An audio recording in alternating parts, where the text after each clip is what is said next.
But we start in the Middle East as Israel's President Isaac Herzog has urged the world to stop being hypocritical as he joined hostage families at Tel Aviv's Hostage Square. His remarks came after relatives of those held in Gaza called for a nationwide strike to demand their return and a truce deal. Let's listen to his full statement. Our sons and daughters are there in the dungeons of Gaza for 681 days. We want them back home as soon as possible. The world should want them back home as soon as possible. Stop being a bunch of hypocrites. Press, because when you know how to press, you press. Well, Herzog declared there is not a single Israeli who does not want the hostages home. We are doing everything to bring you back. He accused the international community of surrendering to Hamas and said the world must want the hostages home immediately.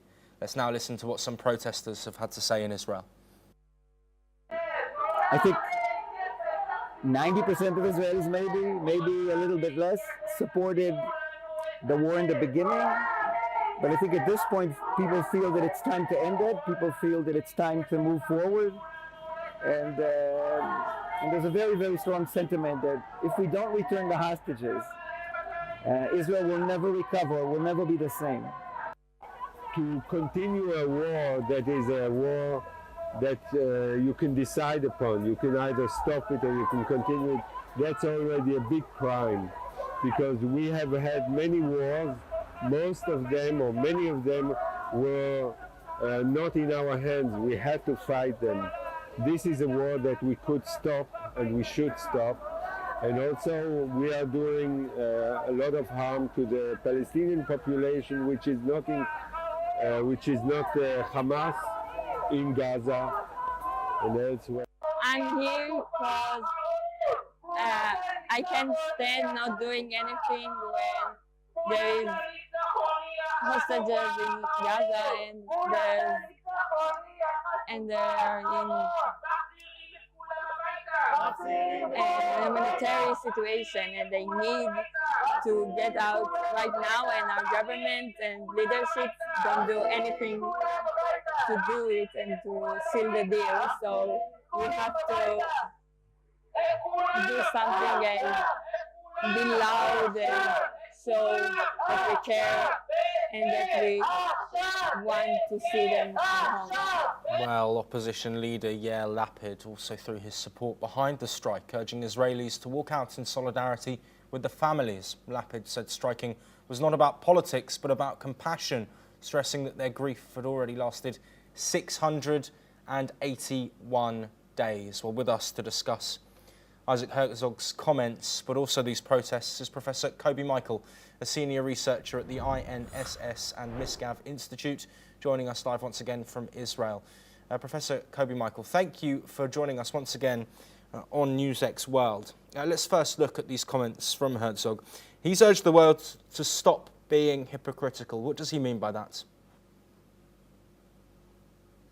I think that he means that the international media, the international community as a whole, okay, there are some exceptions, but generally speaking, they internalize, adapt, and even amplify and echo the Hamas narratives, be it with regard to the starvation or with regard to the fatalities or war crimes and so on and so forth. And instead of pressuring Hamas, which is without any doubt an Islamo-Nazi terror organization that initiated the attack, that the murderous barbaric attack, and in a very deliberate manner actually tortures its own people by refusing to end the war.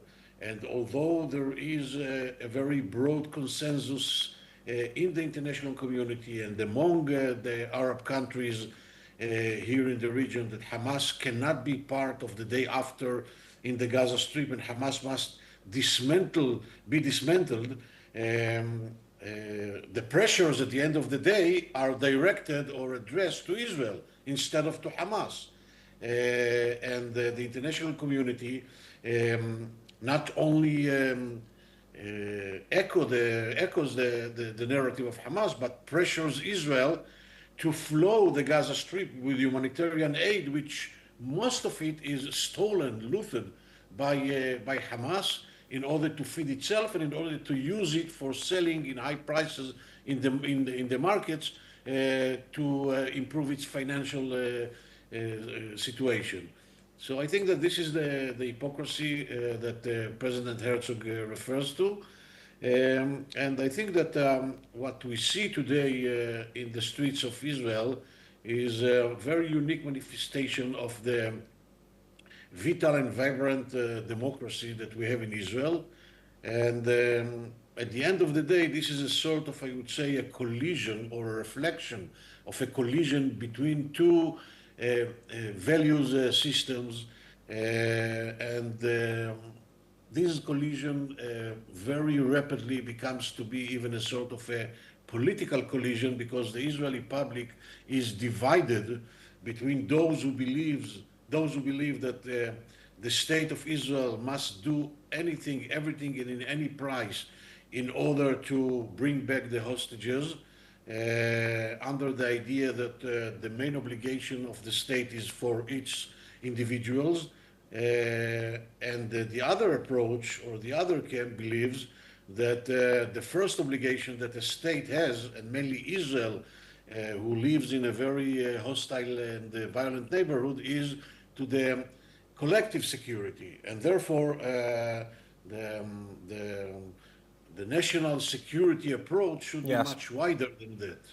Professor Kobi Michael, we don't have too much longer left, but of course there was an outcry from former heads of the army, secret service, intelligence officials who did say that the war in its current format is not going to assist in the release of hostages. People also saying that, of course, on the streets are protesting against any further military action for the risk on hostages, because Hamas, of course, have been treating these hostages horrifically. We've seen the video footage. We know the condition of many of the hostages that are alive. It is a dire one.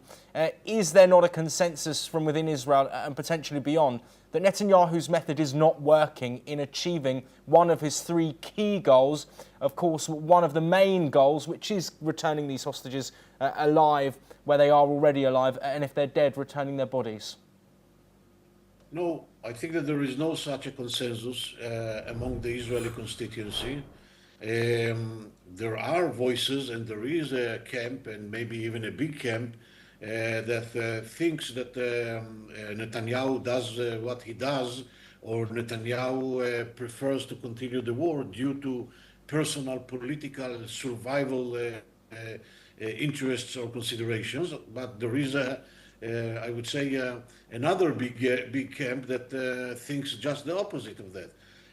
There is no doubt that there is a very broad consensus among the Israeli society about the need to eliminate Hamas. The dispute between the camps in Israel is about the priorities. Okay, Professor Kobi Michael, I'm conscious of time, and I just want to pick up on what you've said. There are two consensuses, one which is dismantling Hamas, one which is the return of these hostages. Which one is more important to Israel? As to which camp you belong. I think that the camp that supports the release of the hostages as the first priority thinks that this must be the first thing that Israel should do. And the other camp believes that releasing the hostages is something that there will be an outcome of the Israeli victory, the dismantling of Hamas, and the creation of a new security reality in the Gaza Strip. Yes, Professor Kobi Michael, thank you ever so much for joining us on this discussion. Of course, the topic is divisive, not just within Israel, but also across the world. But humanity, of course, is a key pillar in those discussions that will continue to happen also here on NewsX World. Let's move from one conflict to another, and to Europe, where a Ukrainian drone strike injured